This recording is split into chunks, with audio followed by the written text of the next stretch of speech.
Kalau kau mau ikut Muhammad, silakan pergi, tinggalkan anakku dan cucu-cucu. Bimbang. Datang penguasa-penguasa kota Makkah. Suhaib, kau mau ikut Muhammad SAW? Ya. Dulu kau datang kemari sebatang kara, tidak ada bawa harta kan? Ya. Bisnis ini setelah di Makkah baru kau punya itu emas perak kan? Ya. Silakan pergi, tinggalkan Makkah, tinggalkan semua hartamu. Apa yang dipilih oleh Suhaib? Dipilihnya Muhammad sallallahu alaihi wasallam, hijrah dia. Datang dilaporkan ke Nabi, ya Rasulullah, iya, Suhaib tinggal sebatang kara, pindah ke Madinah. 3 kali diulang Nabi, Rabiha Suhaib, Rabiha Suhaib, Rabiha Suhaib. Beruntung Suhaib, beruntung Suhaib, beruntung Suhaib. Seluruh dunia mengatakan Suhaib rugi, tapi Rasul mengatakan Suhaib beruntung. Selamat Suhaib. Toh pada akhirnya keluarganya tetap berkumpul di kota Madinah Al-Munawwarah, hartanya selamat, Islam menang. Disitulah letak ujian. Kalau tahu kita hasilnya bukan ujian, kalau tahu hasilnya itu tes anu. Udah tahu hasilnya, tes itu hanya formalitas saja. Yang tak tahu hasilnya itu baru ujian. Tapi yang dimuliakan Allah SWT, ada sebagian orang dia tidak menikmati proses pencariannya. Yang dia nikmati hanya hasilnya. Tapi sebagian orang tidak begitu. Yang dia nikmati itu proses mencarinya. Saya nggak paham Pak Ustadz, mancing.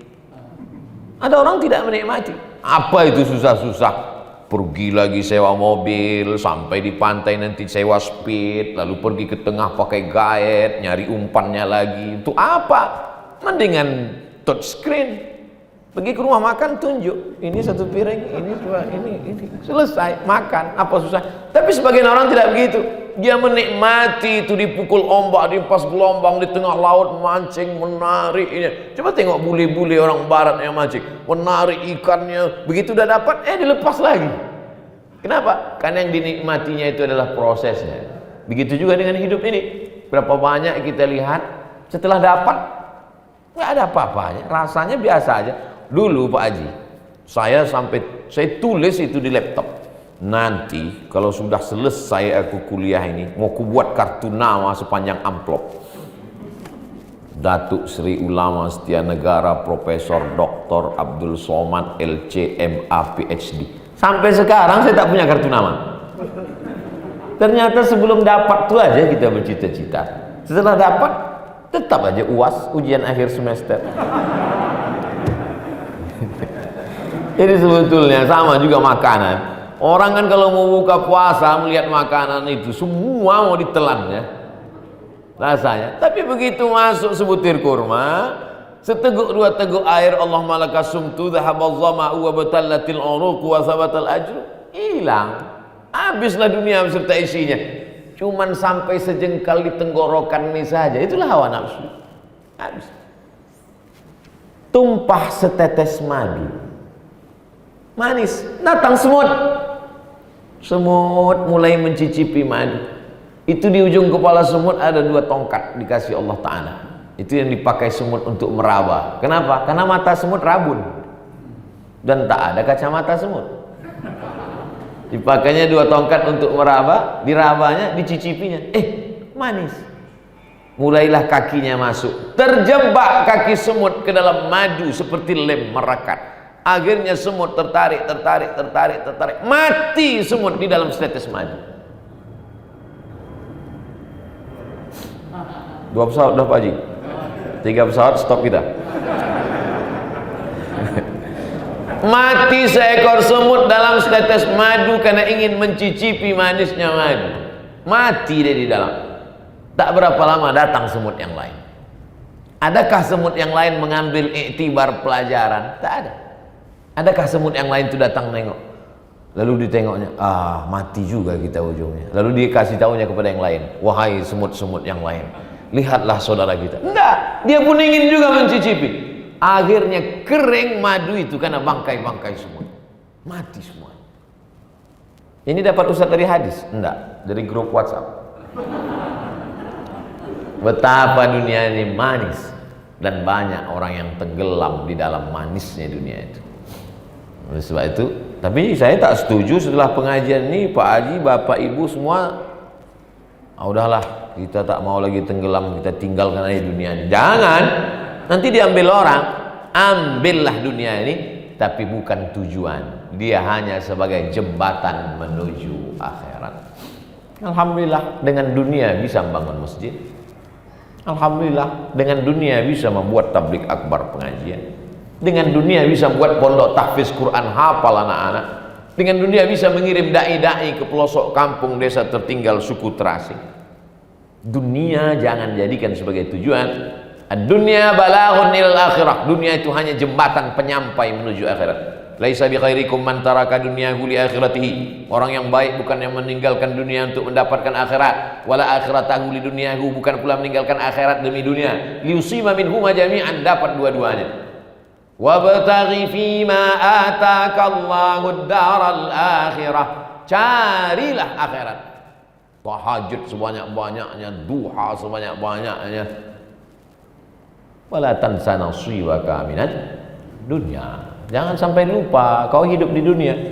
Kadang semangat kita untuk mencari akhirat ini luar biasa, sampai itu Pak Ustadz, tanah-tanah yang semua tuh ambil semua, ambil.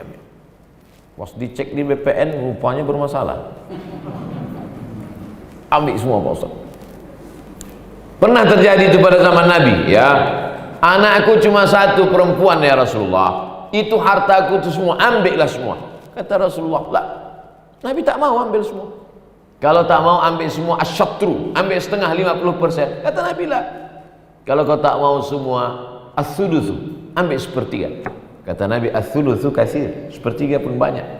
Antada'a warasataka aghniya, kau tinggalkan ahli cucu anak warismu dalam keadaan mampu, mapan secara ekonomi, khairun, lebih baik min antada'ahum 'allatan, daripada kau tinggalkan mereka dalam keadaan miskin, susah melarat. Yatakaffafuna 'alan nas, minta-minta. Makanya proses hijrah itu juga dengan harta. Harta siapa? Abu Bakar Siddiq.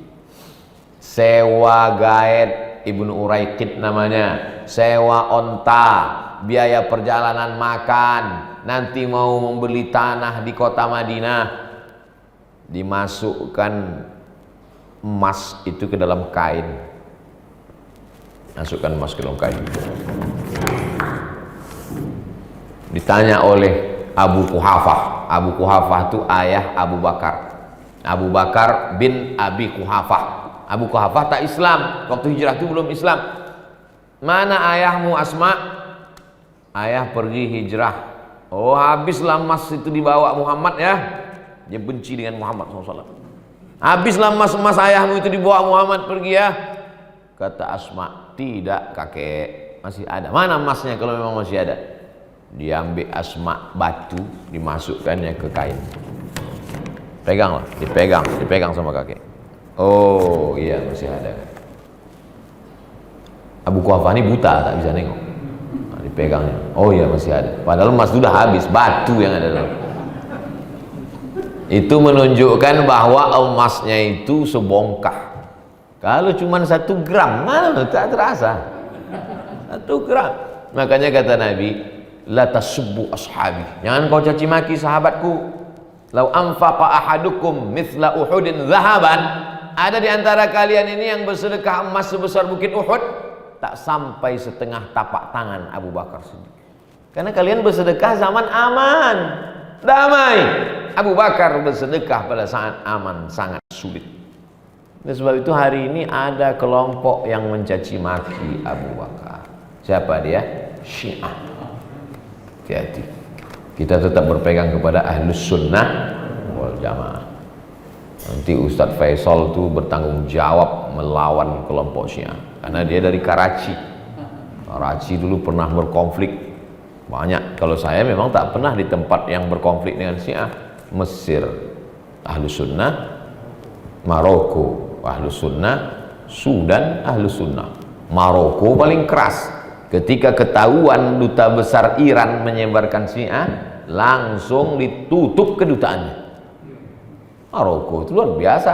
Raja Muhammad VI, anak dari Hasan II. Hasan II itu yang mendirikan tempat kami belajar Darul Hadis Al-Hasaniyah. Hasan. Sudan juga begitu, Umar Bashir. Begitu ketahuan kedutaan menyebarkan keyakinan langsung deportasi. Keras mereka, kekuasaan. Apa sebetulnya yang ingin Ustaz Abdul Somad sampaikan selama 1 jam ini? Dari jam 10 sampai jam 11, 15 menit lagi. Saya memandang ke atas tadi bukan mau menengok ibu-ibu. Yang pertama, persahabatan. Persahabatan seperti kepompong berubah menjadi kupu-kupu. Ada lagunya itu. Yang kedua adalah pentingnya harta. Karena jihad ini dengan harta. Persahabatan ini kita bagi-bagi tugas. Tidak semuanya tampil ke depan. Harta penting. Karena proses hijrah ini dengan harta. Sampai di Taif, berangkat dari Makkah malam Senin, 3 malam Nabi di Jabal Sur itu. Malam Jumat, malam Sabtu, malam Ahad. Ahad malam Senin mereka bertolak menuju Taif. Sampai di Taif hari Senin. 8 hari, 8 malam. 3 pesawat Pak Haji. Di Taif ini pula mereka 4 malam. Malam Selasa, malam Rabu, malam Kamis, malam Jumat. Pas malam ini malam Jumat. 4 malam di Taif. Besok pagi hari Jumat, pagi Jumat itu bertolak dari Taif menuju Yasrib. Yasrib artinya tanah tandus, banyak kuman, banyak wabah, banyak hama, banyak penyakit. Namanya pun kita tak semangat. Kau mau kemana? Mau ke kampung banyak wabah. Dirubah menjadi Al-Madinah Al-Munawwarah. Madinah kota peradaban, Al-Munawwarah yang terang benderang. Persahabatan dalam hijrah, harta memotivasi hijrah, dan yang paling penting dari itu semua adalah keikhlasan. Karena bohong semua itu tak bernilai. Inna ibadi laisa laka alaihim sultan. Hambaku yang ikhlas, kau tak dapat celah pintu masuk ke dalam hati mereka. Jadi kerja setan itu cuman ngipas aja. Jadi nampaknya ada api kecil. Api kecil itu hawa nafsu. Setan itu kerjanya mengkipas aja. Nah, kalau api tak ada, setengah mati setan mengkipas. Nggak bisa. Apa yang mau kau kipas lah. Tapi kalau sudah ada api kecil, makanya kalau ada api permusuhan di antara kita, segera dipadamkan. Karena kalau tidak, kerja setan. Ini setan konvensional, setan manual dulu. Kalau setan digital sekarang udah pakai kompresor. Habislah kita dia bakar. Maka cepat dipadamkan. Kenapa? Karena setan tak bisa masuk kalau pintu tertutup celah.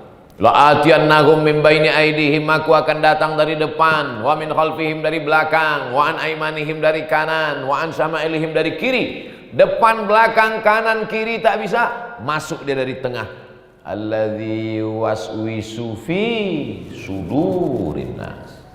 Tapi kalau dia datang dari depan, pintu terkunci. Dari belakang tertutup, dari kanan tergembok, dari kiri rapat, masuk tak dapatnya celah. Kenapa dia tak bisa masuk lewat dari hati?